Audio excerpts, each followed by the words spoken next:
Sa ating mga kapatid na... Ay, meron pa po pala susunod. Sorry naman po. Sige po. Good afternoon, everyone, brother and sister, brother Mike, and also Yahweh El Shaddai. God, here I am, as I promised to you. I started as a leader in our youth dancer po sa City Homes dati. After 7 years, I was blessed that I was able to come back.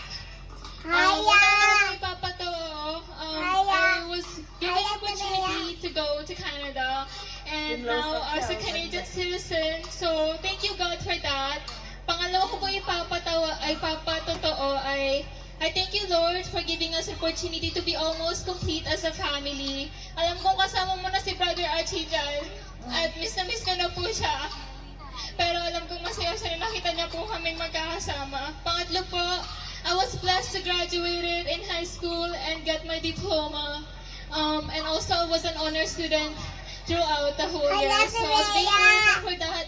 God really knows what He's doing, and I was being really grateful for where I am right now. And I'm not gonna be here I am, not because of Yahweh El Shaddai. So thank you God, to God be the glory in Jesus' name. Amen. Amen. Salamat sa Diyos. At salamat po